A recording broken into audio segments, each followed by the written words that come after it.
Hello, YouTube. Good morning, everybody, and good morning to Angel M. Yeah, giving you a little shout out here, courtesy of your dad. Anyhow, I am actually on my way leaving Walmart right now, getting ready to head out to work, but kind of leaving a little early because I'm planning on parking by the little water area there by the causeway. Give myself, 30 minutes to try to eat. Well, cook up my food. I'm actually driving right now with the inverter cooking system, heating up the rotisserie chicken that I had left from yesterday that I bought. Bought some rotisserie chicken that they were marked on markdown, and I had it for breakfast, lunch, and dinner. And now I'm getting ready to have it again for kind of a breakfast and then some for lunch. So it's two whole days with the meals for roughly $3.40. And actually it was a little bit more because I had salad that I put in there, and I cooked up the lo mein noodles. So maybe about $6 to eat for 2 days. That's not too bad. And the food was so-so. Not the best, but filling, and the noodles was pretty good though. The chicken itself, it's rotisserie chicken. I guess it's pretty good for the value for $3. You can't beat that.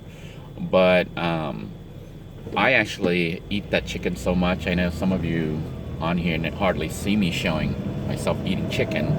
It's because it's my staple from Walmart. I usually buy the pre-cooked chicken, the rotisserie chicken, and use it as rotisserie chicken to eat it with rice and some fish sauce, the pepper fish sauce that I make, the Thai, I guess, pepper sauce, and eat it like that, because it's not much cooking. All I do is I cook the rice using the inverter cooking system, and then I buy the chicken and I eat that. There's not much to show, which is why I don't show those episodes. And then the next day I may heat up the chicken again and eat it again just like that, because it's already cooked and they've already got flavoring and stuff on it, so it saves a lot of time, isn't too expensive, and you can probably get 2 or 3 meals out of it. I'm having problems with the window here. The window is like off its glue is just falling apart left and right. I do want to thank all of you who have contributed to the GoFundMe to try to get me into a new home, a new vehicle. And for those of you who have been watching the videos and running the playlist, letting the ads run and stuff, it is making a difference.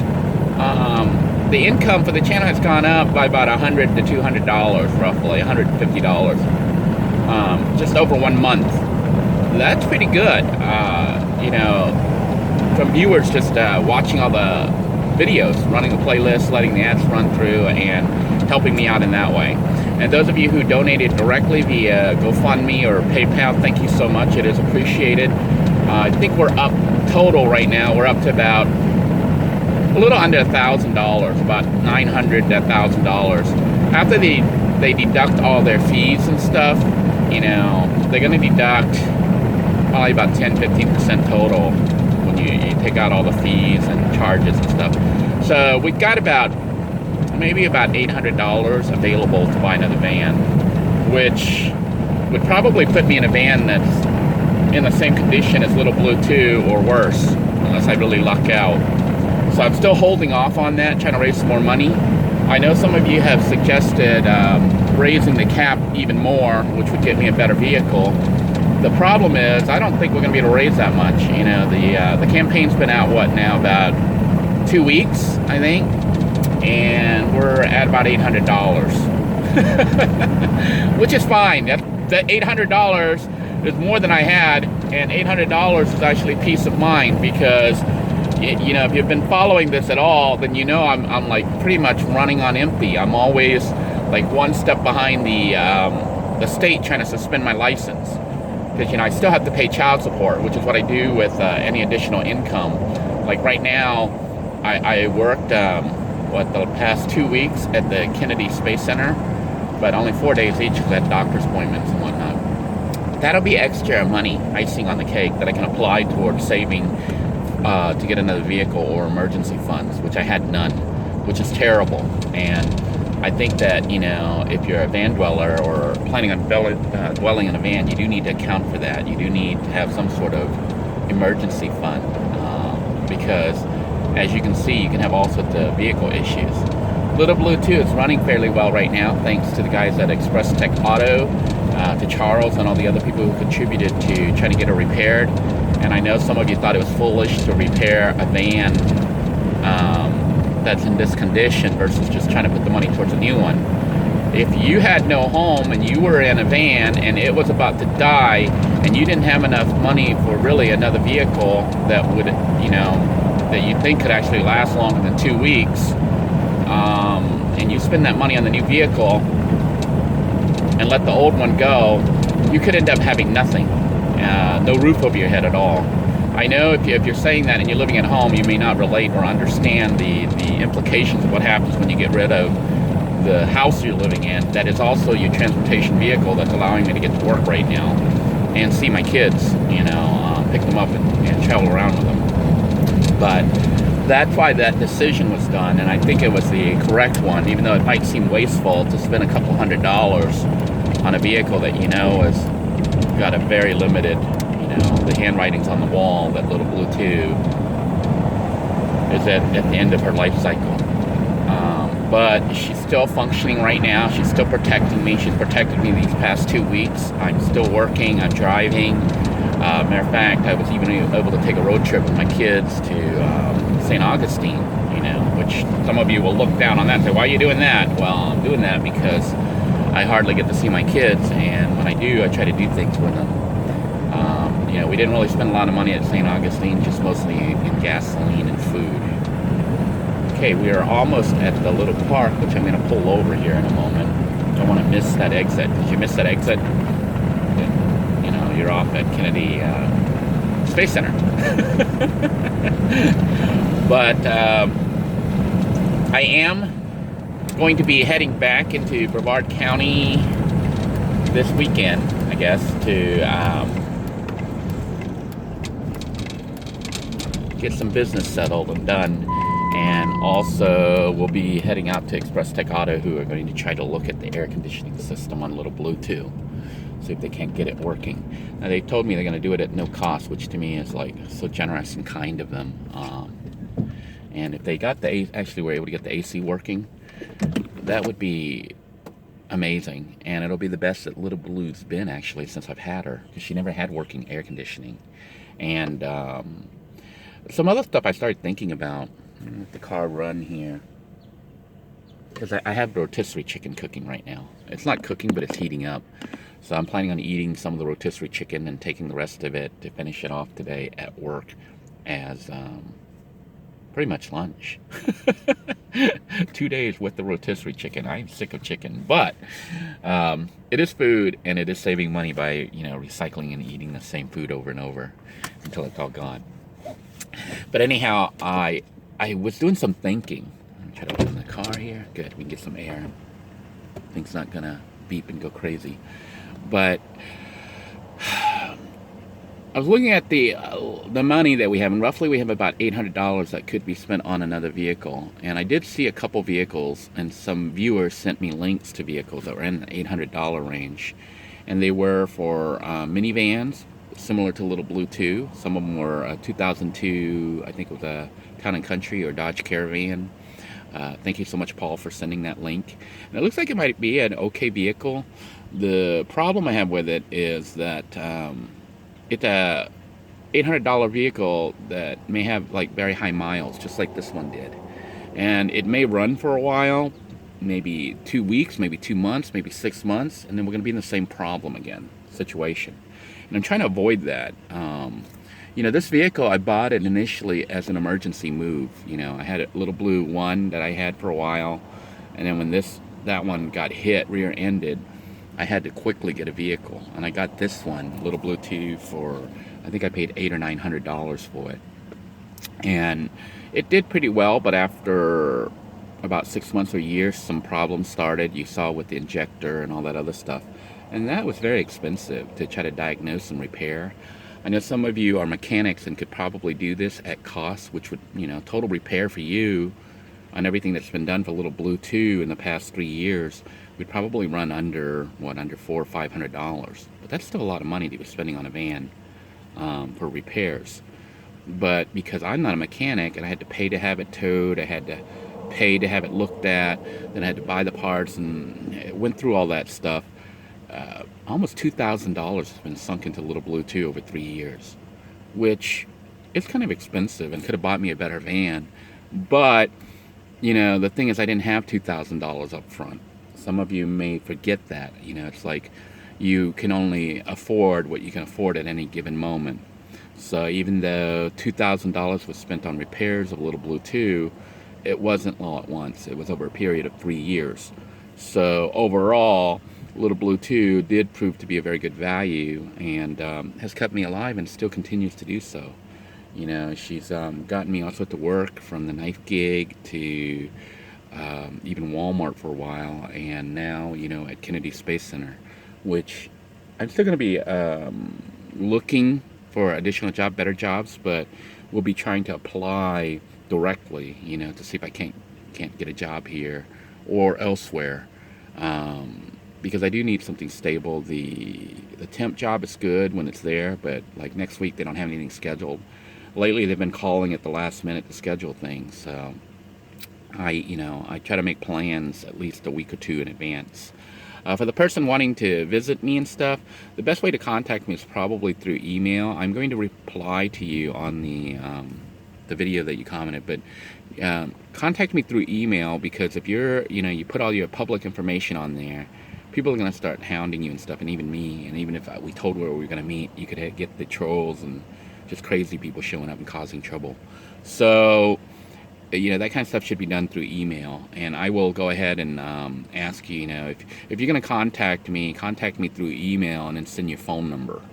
That's the easiest way to reach somebody, is their phone number. If you have a cell phone, then I can text you or whatever, and we can try to meet up that way.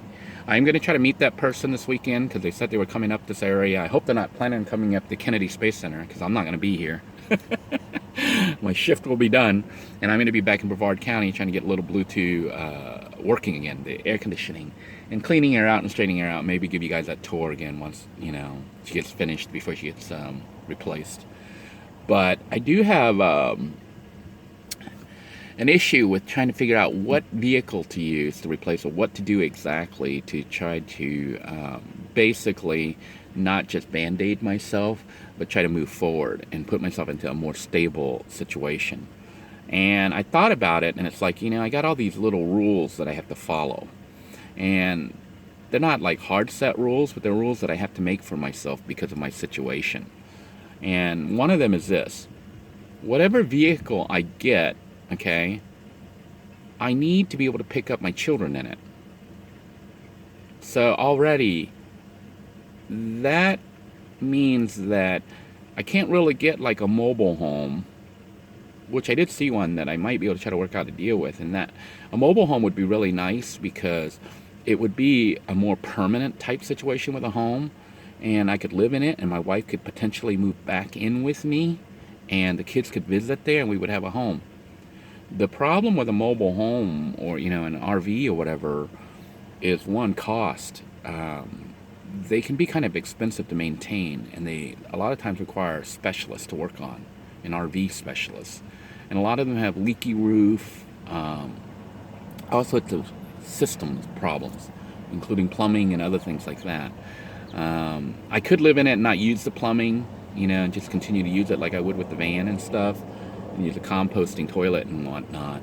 And that would be one of the situations I would look at. But the biggest problem I have with mobile homes, because I had an RV at one time, is parking. Yeah, you could park it at Walmart's and move them around day by day, and they won't say anything, but you're spending a lot on gas. I think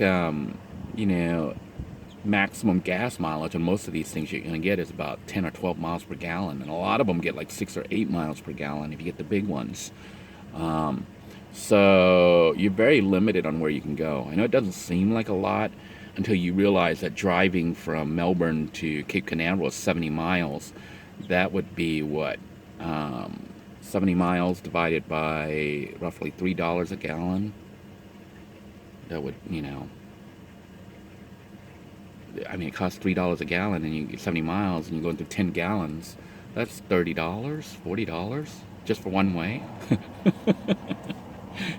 you know, that's like that eats up my whole budget for the week on travel. Little Blue too, I spend on average when I'm working though.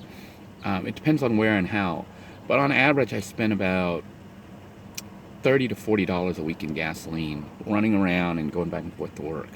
So if you had a mobile home, you'd have to park it somewhere.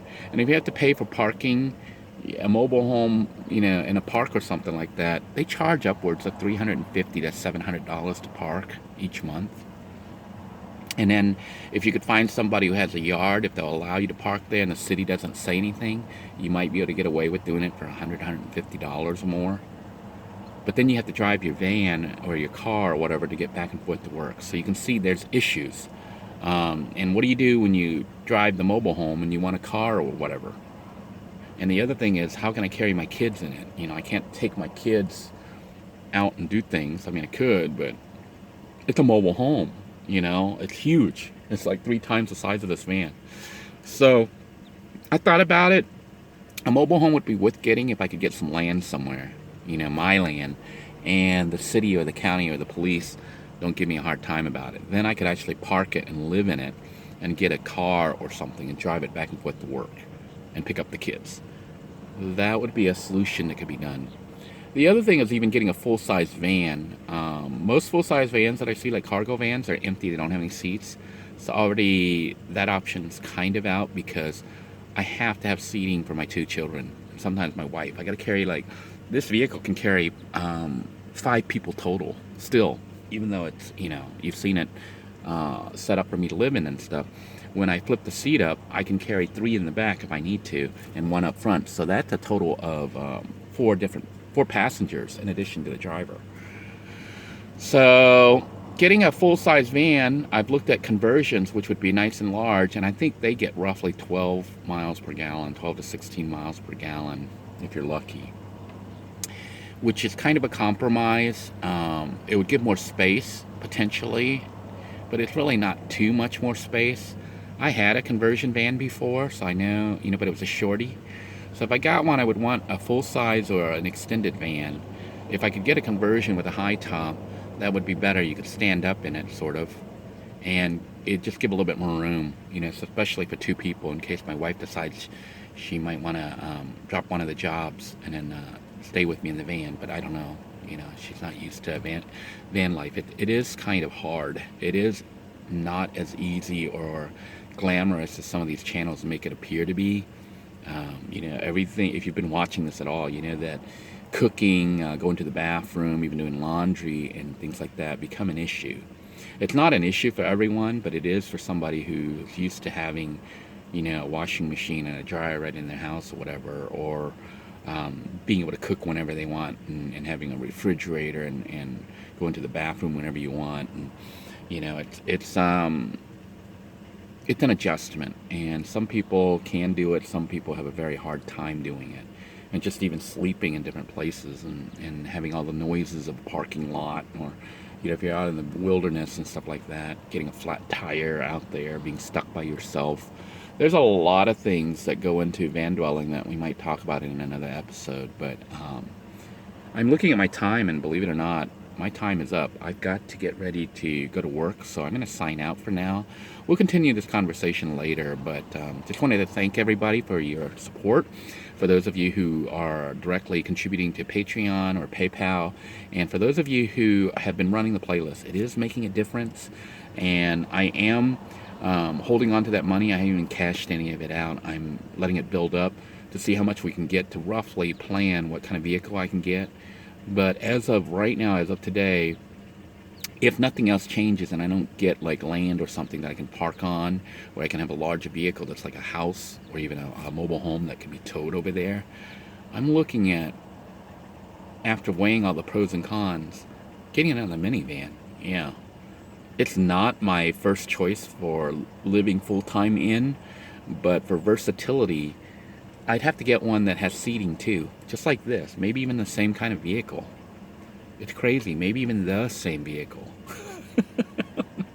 Just in better shape. You know, this to me is not my full, I hope not my permanent situation, but a temporary situation. But, you know, I don't know how temporary is when we're going on 3+ years, you know. But this van has served me well. It's carried my children when I had visitation. It's carried my wife. And I've been able to drive it, you know, even like when I was doing the night gig across the entire state of Florida, pretty much. Gas mileage wise, I average about anywhere from 14 to 20 miles per gallon, depending. And so, you know, it's not like the best gas mileage, but it sure beats a full-size, you know, van, which would get as low as maybe 8 to 12 miles per gallon or less. And then a mobile home could got me down to 6 or 8 miles per gallon. So, things to consider. Until next time, everyone, thank you for tuning in. Please drop your ideas down below. Give me your thoughts on what I could do and what you think might be a possibility, because I'm looking right now at focusing my search on another minivan, which to me, it's kind of crazy, you know, but I'm like, you know what?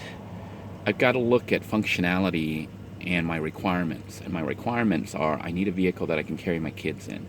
Or the other option is to get a larger vehicle and live in that, and then get a small little vehicle for driving around. But then you got 2 vehicles and 1 driver. So how do you handle that? You got to tow it around everywhere, you know, or park and meet up and do weird stuff. But those are scenarios I'm still playing through my head, is getting a larger vehicle to live in and another little one to drive. But then what happens when you have to work at like places like at the Kennedy Space Center? Do I bring the large vehicle here? Then how do I get to work? Can't drive a huge vehicle to work. There's no room, you know. But anyhow, I'm going to sign out because I am running late. Until next time, everyone, take care. God bless you all. Thank you again for your contributions, for your kind thoughts, prayers, and your support. Take care now, everyone.